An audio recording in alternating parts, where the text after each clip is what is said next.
Shalom Israel. Welcome again to Watchmen of the Faith Ministries. My name is Kasada Bar, and today's topic is going to be on the birth of the Messiah. Okay, what I'm going to be doing though is starting off with the book of Vayikra, which is the book of Leviticus, the 23rd chapter, and I'm going to only be reading verses 1 through 3.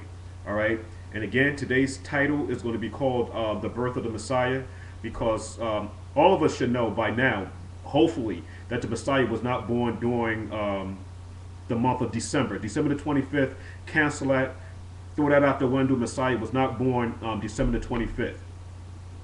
But there's also a thing that's been going on in Israel, and I was also taught this when I came into the understanding of the scriptures. I was taught that the Messiah was born during the time of the Passover. Now, I've done my research through the scriptures and things like that.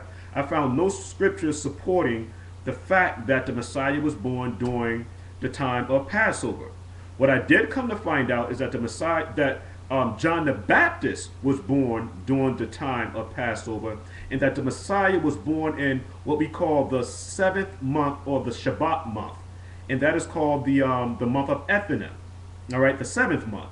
Okay, what I'm going to do now is bring all these things that I said out in the scripture, because it might be unfamiliar to a lot of us. Okay, and again, everything that I'm saying is going to be brought out in detail in the scriptures. All right.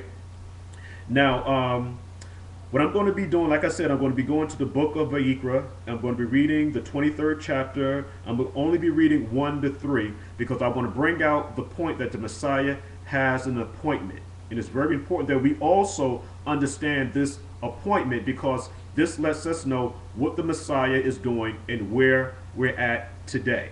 All right, that's very, very important. Again, Vayikra, I'm going to be reading 1 to 3, chapter 23.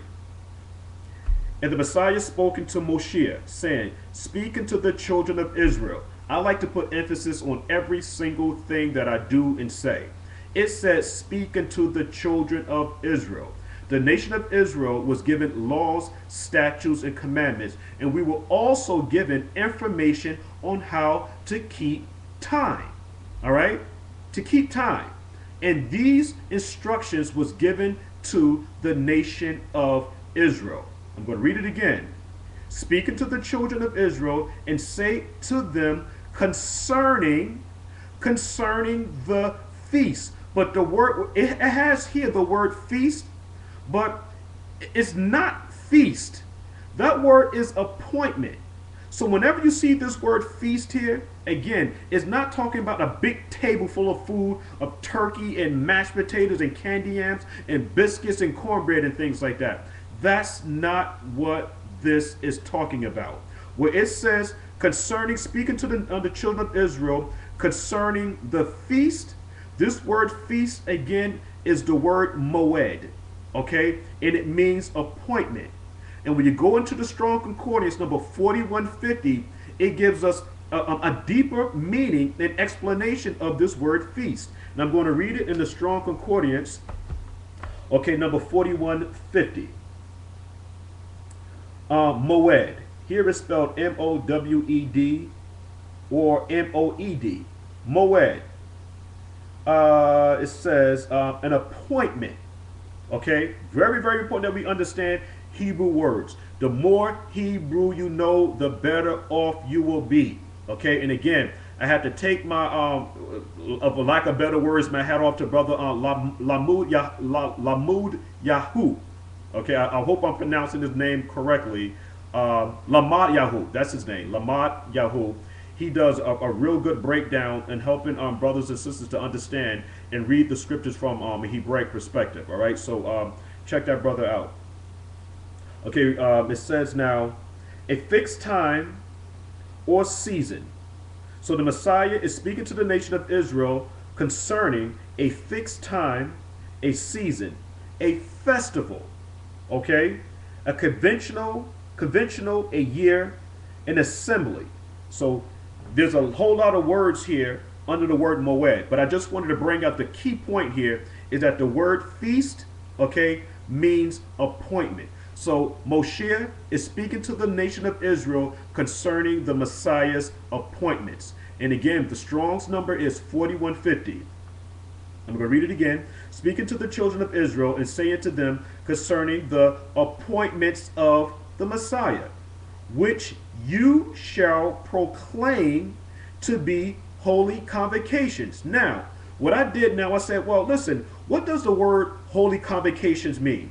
The word holy convocation is the word mikra, which is very important. And it's the Strong's number 4744. And the word holy convocation, if you keep it in its proper Hebraic perspective, the word holy convocation is rehearsal. Even these are my appointments. So now let's read it from a Hebraic perspective. Verse 2 again. Speaking to the children of Yasha'Allah and say unto them concerning the appointments of the Messiah, which you shall proclaim to be rehearsals, which is the word mikra, even these are my appointments. So the Messiah, okay, is speaking to Moshiach, telling the nation of Israel that I have an appointment, a calendar.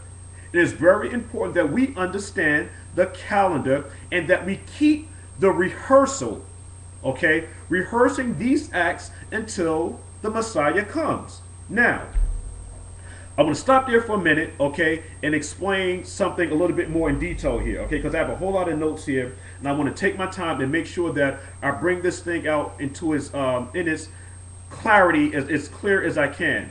And if any brothers or sisters have any questions on what I'm saying, leave a message, and I will definitely get back with you, and I can expound upon it a little bit more. The first month, okay, because we follow a lunar calendar, not a solar calendar. We don't follow the Gregorian calendar. Again, we follow the lunar calendar. And I have a calendar here in which you can just go online and just type in Hebrew calendar, and you will see that the Hebrew calendar and the solar calendar is different. All right. Now, under the lunar calendar, there are 354 days, give or take. All right. And under the solar calendar, there's 365 days. Now, with the lunar calendar, again, all right, we have the first month, which is the month of Aviv. Some say Nisan. But the word Aviv is very, very important.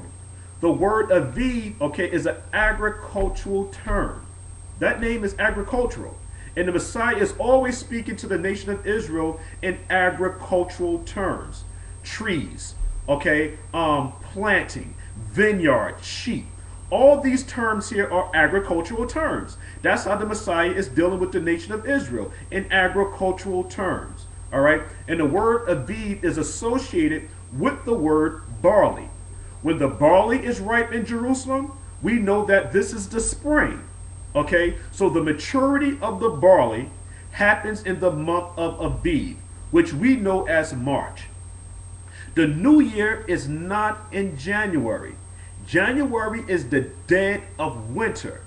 If you look outside right now, there's snow on the ground. There's no grass growing. There are no leaves on the trees. Why? Because it's the winter. The new year begins in the spring. Okay? Do not, just like the scriptures tell us, learn not the ways of the heathens, and we associate that with the Christmas tree, which is correct. But there's also a more in-depth understanding of Jeremiah. I think it's Jeremiah, the 10th chapter, where it talks about the Christmas tree. I just want to make sure that's correct. Okay, Jeremiah, the 10th chapter. Exactly. It says, learn, hear you the word which the Messiah speak unto you, O house of Israel. Thus saith the Lord, learn not the way of the heathen. Learn not the way of the heathen is also not just a Christmas tree, but we have to also understand that the Messiah has an appointment. And we have to make sure that we understand the Messiah's appointments. And that the word holy convocation is referring to the word rehearsal. So these things we are supposed to be rehearsing in our exile. Now, again, like I said now, that the spring can't begin in January. The spring begins in the month of Aviv, which is in March, according to the barley. When the barley is ripe, we know that this is spring. All right. And the next month is the month of Iyar, I-Y-A-R, which is April. And then the next month is the month called Sivan, okay, which is in May.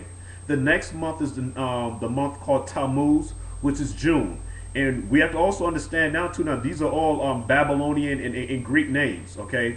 Because prior to the Babylonian captivity, we had the way that we calculated our months was month one, month two, second month, third month, fourth month, fifth month, all the way till you got to the 12th month. And also the days of the week. The days of the week also went the first day, second day, third day, fourth day, fifth day, sixth day, seventh day. That's very important for us to understand that because Monday, Tuesday, Wednesday, Thursday, Friday, Saturday, Sunday, these are all names of Greek gods.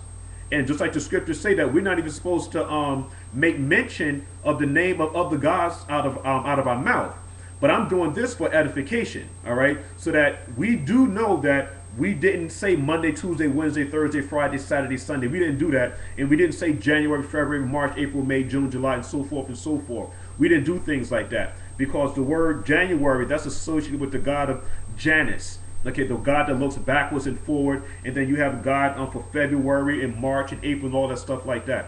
We don't get involved with that, all right? So I just wanted to bring that out in reference to Tammuz, because those of us that understand the scriptures well, we understand that in the book of Ezekiel, Ezekiel, that the word Tammuz is there in the 8th chapter. I think it's the 14th verse, and where Ezekiel saw women lamenting for Tammuz.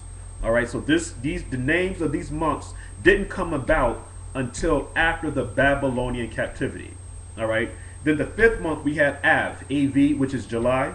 The next month is Elul, which is August. The next month is Ethanim, which is September, which is very important, okay, because the Messiah was born during the 7th month, not during Passover. John the Baptist was born during the time of Passover, or Yochanan. I like to keep everything in this Hebraic perspective. And the Messiah, Yeshua, Yahushua, was born in the 7th Shabbat month, because that's the last month of our holy convocations. All right, so I'm going to bring that out in detail in the scriptures, so make sure you follow along with me. Then after that, we have the month of Sheshvan, which is October. Then after that, we have Keslu, which is November. Then after that, we have Tevet, which is December. Then after that, we have Shevat, which is January, which is the month that we're in now, spelled S-H-E-B-A-T, which is not the new year.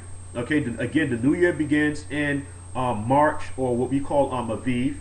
Then after that, we have the month of Adar, which would be February.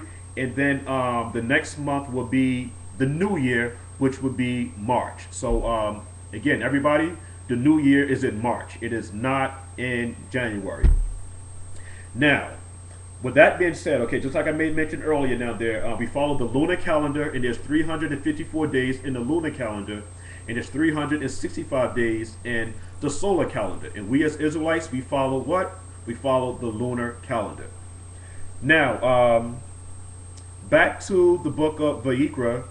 I stopped at the, what was it now? The third. I'm going to pick up 23 and 3. It says, 6 days shall work be done. Okay? But the 7th day is the Sabbath of rest. So the Sabbath is still in effect today.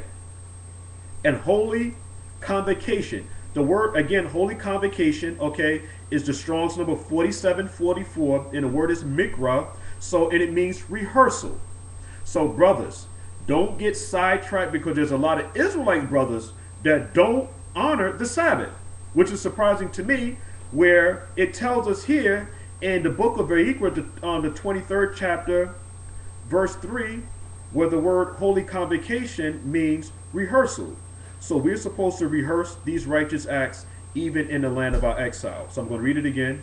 6 days shall work be done, but the 7th day is the Sabbath, and the Sabbath is from Friday sundown to Saturday sundown, and is a day of rest, a holy convocation. And the word holy convocation means a rehearsal. And the word rehearsal is mikra, which is a Hebrew word, mikra, and it's the Strong's number 4744. It said, you shall do no work therein. It is the Sabbath of the Lord in all your dwellings. When it says all your dwellings, it means even in your exile. And we're in exile today. So even in the land of our captivity, we're supposed to be honoring the Sabbath.